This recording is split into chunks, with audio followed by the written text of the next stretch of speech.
I will say that like the mistakes that I regret the most as an investor, when something was working and I convinced myself that it would work in the future and it just kept working. This is an example where if we said, this is great, but social media is dead, so obviously this can't keep going, we would have been wrong and we wouldn't have invested. And I think that there were other investors who came to that conclusion, and eventually they changed their minds and they wanted to invest in the company. But we were lucky and that we caught them at a time when we were open-minded about that, and they were on an incredible growth there. And to be fair, like Evan and Bobby are an incredible pair of founders who, we were very lucky and grateful to be along for that ride. To get it so early and have the foresight as a consumer investor, you're almost an anthropologist and sociologist studying the trends, studying what's going on. You step away from the current way of things and absorb what's happening among young women, among other groups. That's such a unique perspective to have, that you're reading the temperature of the culture at all times. I think that's a great observation.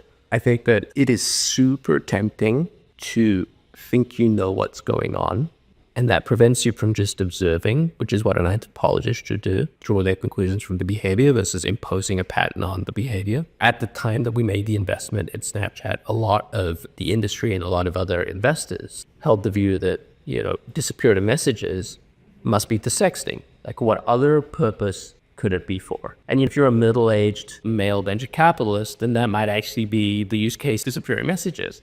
But we said, okay, well, let's test that. Let's see if that's true.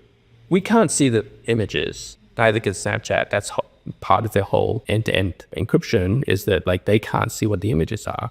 But what they did was they said, well, let's take a look at when snaps are sent. And I can't remember the exact, it's something like 80 or 85% of the snaps were being sent between 8 a.m. and 8 p.m. It's hard to imagine that people are sexting at school. Right.